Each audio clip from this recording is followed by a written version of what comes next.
On a tous déjà ressenti ça, non? Ce réflexe un peu étrange. On fait partie d'un groupe, peu importe lequel, et hop, on se met à préférer les nôtres. Mhm. Même quand, franchement, il n'y a pas de raison apparente. Alors, d'où ça vient, ce nous contre eux, quasi automatique? C'est une excellente question.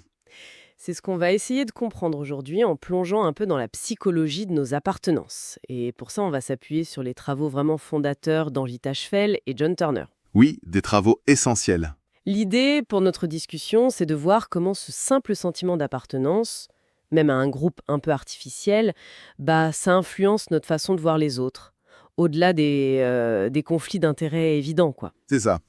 Et on se base sur un texte clé qui présente leur fameuse théorie de l'identité sociale. Du côté de l'individu, vous voyez, Ouais. la personnalité autoritaire, la frustration qui mène à l'agression, des choses comme ça. D'accord. Et puis il y avait une théorie des relations entre groupes qui était assez dominante, la théorie du conflit réaliste, la RCT comme on dit, de Muzafer Sherif. Ah oui, la RCT. L'idée que tout découle de la compétition pour des choses très concrètes. Le pouvoir, l'argent, le statut. C'est assez logique, ça, non? Mais est-ce que ça explique vraiment tout? Alors c'est une base très solide, hein. Elle explique vraiment bien comment une compétition réelle pour des ressources, ça soude un groupe et ça crée de l'hostilité envers l'autre groupe.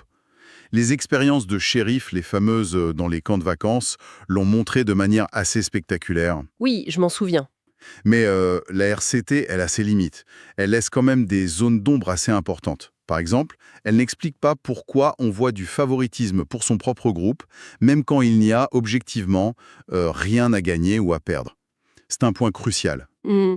Et puis, elle a aussi du mal à expliquer pourquoi parfois des groupes qui sont en position défavorable peuvent admirer ou avoir des attitudes positives envers le groupe dominant, alors que logiquement, selon la RCT, leur intérêt voudrait qu'il soit plus hostile, quoi. C'est vrai ça. Si on se sent désavantagé, on devrait être plus combatif, logiquement. Alors, comment Tachfel et Turner, ils abordent ça? Ils commencent par faire une distinction, c'est ça, entre agir comme un individu ou comme membre d'un groupe. Exactement. Il propose d'imaginer une sorte de continuum, une échelle. D'un côté, on a le comportement purement interpersonnel. Là, on interagit avec l'autre selon nos personnalités, notre relation perso, une conversation entre deux vieux amis, par exemple. D'accord. Et à l'autre bout, on a le comportement purement intergroupe. Là, nos identités individuelles, elles s'effacent presque complètement. C'est l'appartenance au groupe qui prime. L'exemple classique, c'est les soldats ennemis sur un champ de bataille. Peu importe qui ils sont personnellement, ils agissent en tant que membres de leur armée. Et on imagine bien que plus la situation est tendue, conflictuelle, plus on va glisser vers ce pôle intergroupe, comme dans les expériences de shérif où les enfants devenaient super hostiles dès qu'on mettait de la compétition. Précisément, le conflit rend l'appartenance au groupe beaucoup plus saillante, plus importante. Mais la question qui a vraiment intrigué Tachfel, c'était est-ce qu'il faut absolument un conflit réel, une compétition pour des ressources, pour que ce sentiment de groupe et la préférence pour le sien apparaissent, ou est-ce qu'il y a quelque chose de plus fondamental en jeu? Et c'est là qu'il a mis en place ces expériences assez étonnantes, non? Le fameux paradigme des groupes minimaux. Racontez-nous un peu, parce que ça a l'air presque trop simple pour être vrai, cette histoire. C'est exactement ça. L'idée était de créer la situation de groupe la plus basique, la plus artificielle possible, pour voir si ça suffisait. Alors imaginez, on prend des gens, ils ne se connaissent pas, on leur montre quelques images, des reproductions de tableaux abstraits, disons de Klee, de Kandinsky. Ok.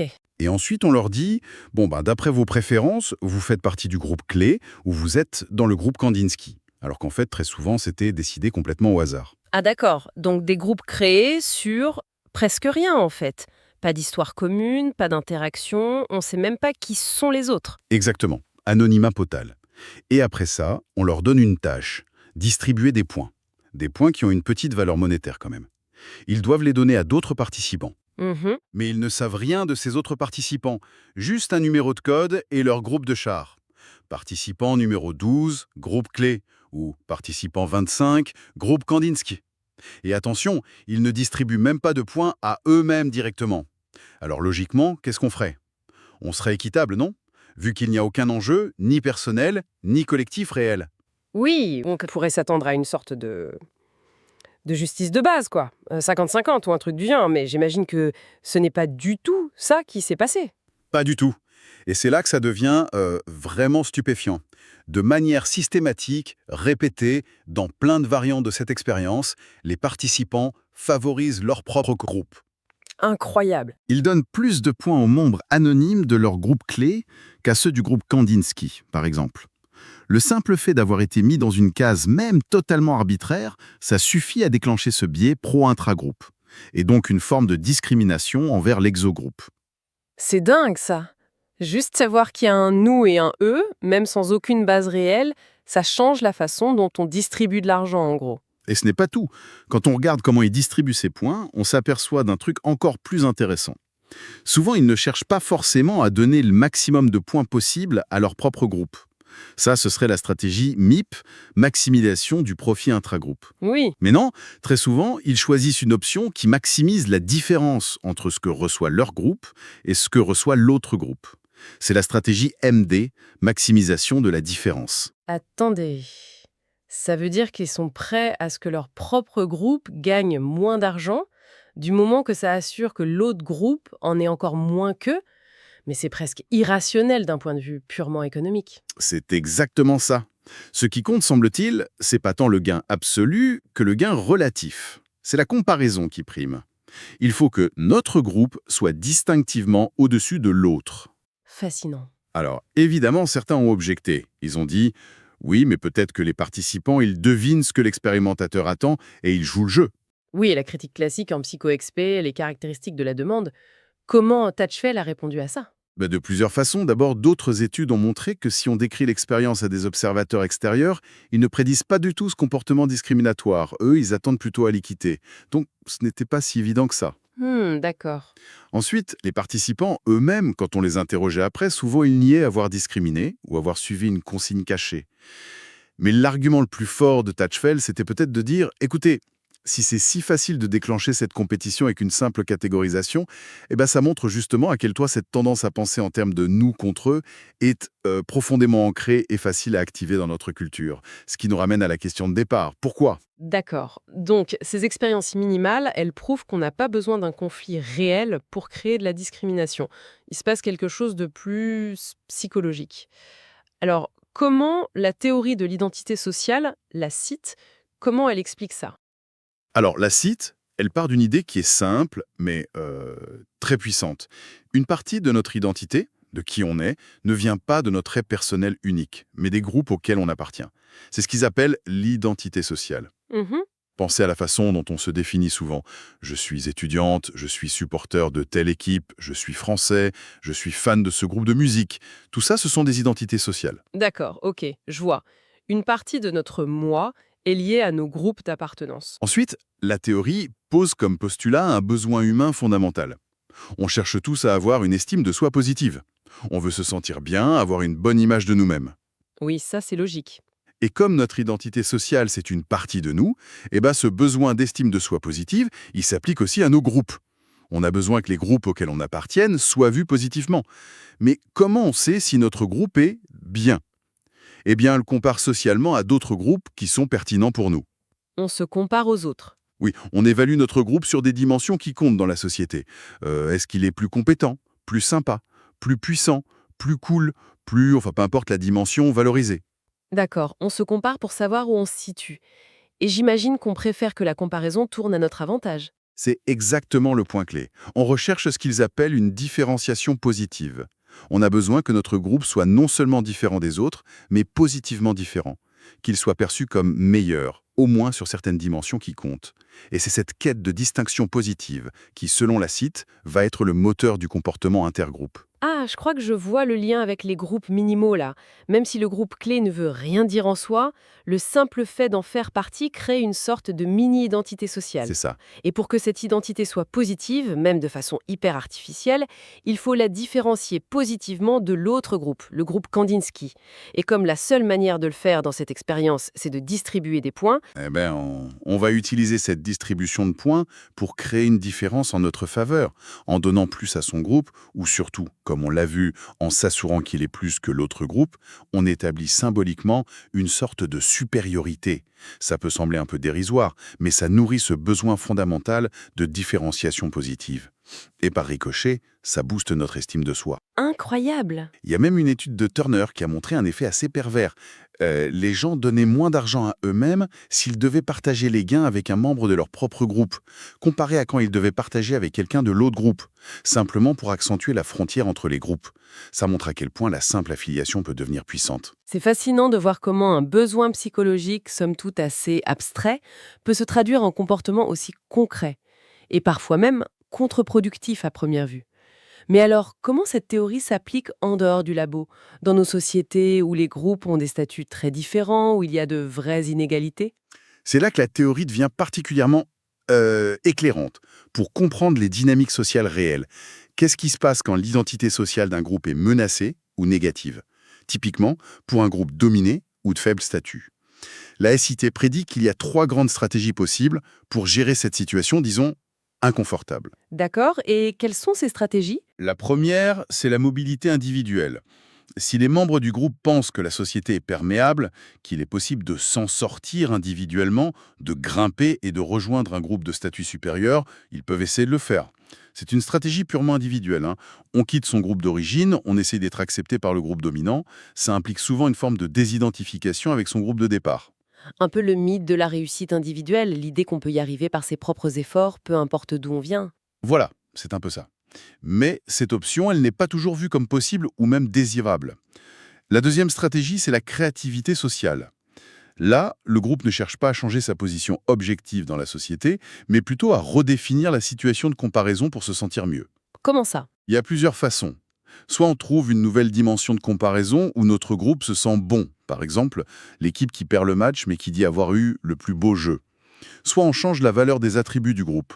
Le fameux slogan Black is beautiful qui transforme un stigmate en source de fierté. Soit, et c'est fréquent, on change de groupe de comparaison. Au lieu de se comparer à ceux qui sont au-dessus, on se compare à ceux qui sont encore plus bas pour se sentir relativement mieux.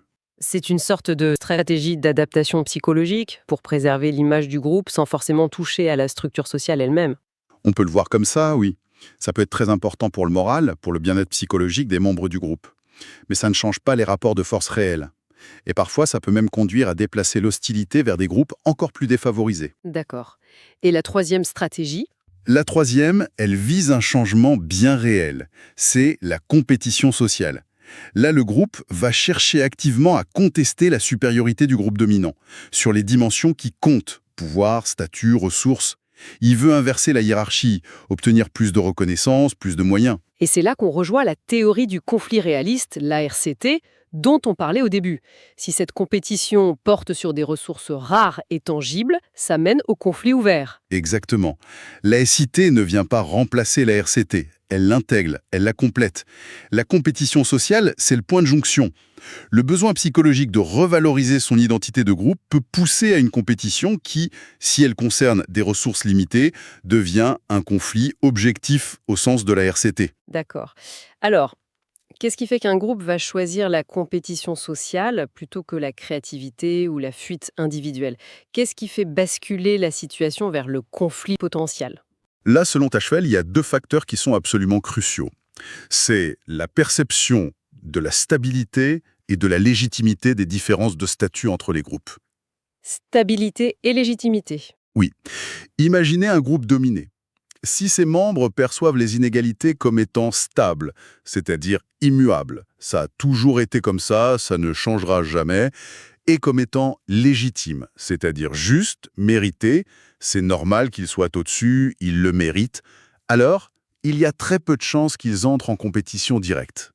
C'est ce que Tachfel appelle un statut sécurisé, même s'il est inférieur. L'ordre social est accepté, on observe une sorte de calme, de quiescence. La comparaison sociale fait moins mal, car l'alternative semble impossible. Ok.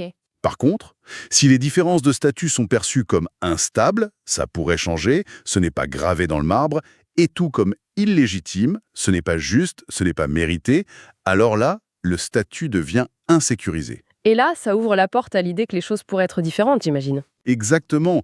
Tachfel parle d'alternative cognitive. L'idée qu'un autre ordre social est possible, qu'il est imaginable, commence à faire son chemin. Et c'est cette perception combinée d'instabilité et d'illégitimité qui est le principal moteur du changement social et qui pousse vers la stratégie de compétition sociale. C'est à ce moment-là que les groupes dominés peuvent développer une identification très forte, une fierté retrouvée, ce qu'on appelle l'ethnocentrisme positif, et commencer à revendiquer, à se mobiliser. Ce qui est particulièrement intéressant, c'est que cette insécurité, elle ne touche pas que les groupes dominés, et si. Les groupes dominants aussi peuvent se sentir menacés dans leur position. Absolument. Un groupe dominant dont le statut est perçu comme instable et peut-être illégitime peut devenir extrêmement défensif, voire agressif pour maintenir sa position, ses privilèges. L'histoire nous montre que la combinaison instable plus illégitime est souvent un terreau fertile pour les tensions et les conflits. Hmm. On a vu l'émergence de mouvements de fierté et de contestation chez de nombreux groupes. Les Noirs américains, les Maoris en Nouvelle-Zélande, les Canadiens français à une certaine époque. Parfois d'ailleurs, à des moments où leur situation matérielle objective commençait même un peu à s'améliorer. Ce qui changeait surtout, c'était la perception des possibilités, des alternatives. C'est la perception qui change tout. Oui, et la réaction du groupe dominant dépend aussi beaucoup de sa propre perception de la légitimité de sa position. S'il est convaincu de son bon droit, la réaction risque d'être plus dure que s'il a lui-même des doutes sur la justice de sa domination. Donc, pour essayer de résumer un peu tout ça, la théorie de l'identité sociale, elle ne dit pas que les conflits pour le pouvoir, l'argent, les ressources n'existent pas.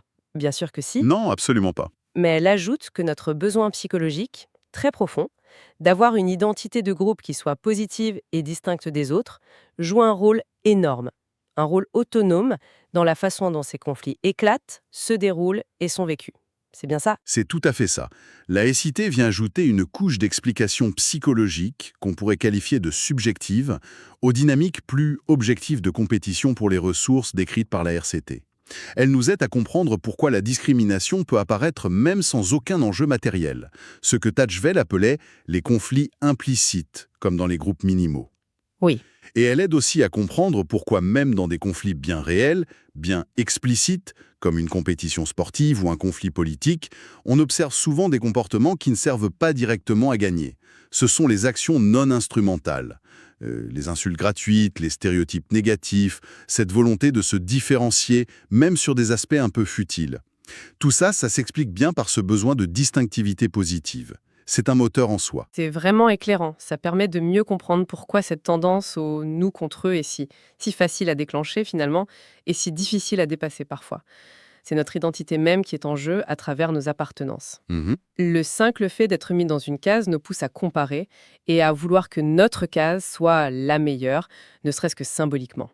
Et dans un monde marqué par les inégalités, la perception de la justice de ces inégalités et de la possibilité de les changer devient absolument cruciale pour savoir si les groupes vont coexister plus ou moins pacifiquement, se réinventer symboliquement pour tenir le coup ou entrer en confrontation directe. Tout à fait. Et ça nous invite chacun à regarder un peu autour de nous, non ? Au travail, par exemple, entre différents services qui sont peut-être en concurrence, mais qui visent pourtant le même objectif global. Dans nos passions sportives, où l'adversaire est parfois presque diabolisé. Dans les débats politiques, où l'étiquette de l'autre semble parfois plus importante que ses idées. Oui. Et bien sûr sur Internet, où les communautés se forment et s'opposent avec une rapidité déconcertante. On peut vraiment se demander comment ce besoin de se définir par rapport aux autres groupes, et souvent contre eux, influence nos propres jugements, nos propres interactions au quotidien. Et ça nous laisse avec une question ouverte, une question peut-être un peu vertigineuse pour finir. Si une simple étiquette arbitraire comme groupe clé suffit à nous faire préférer les nôtres et discriminer les autres, comment on fait dans nos sociétés actuelles ? On appartient à tellement de groupes différents, nos identités sont multiples, fragmentées, parfois très éphémères, surtout en ligne.